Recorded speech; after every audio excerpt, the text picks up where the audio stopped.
səni mən nigarım, Rənal gözəlim şəm baharım.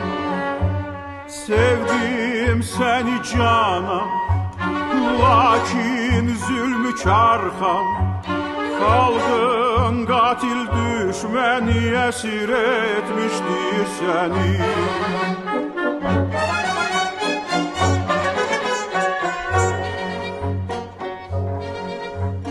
Ondan müşküldür ayrı düşmək, lakin çətindir bu görüşmək.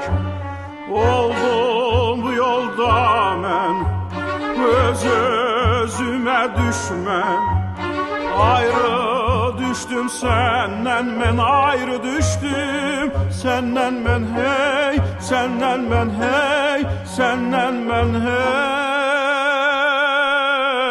səndən.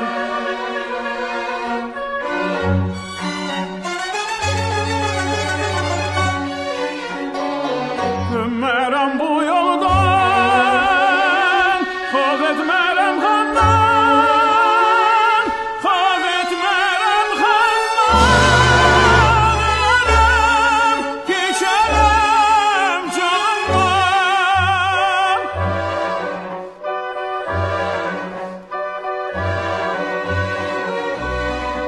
Ölsün düşmən bu üsyandan, qurtarmasın yaxasın, dağılsın, məhv olsun kainat. Onda nə zövqü var, nə həyat, bu aləm sevgilər, məhəbbət yaratsın, yaratsın.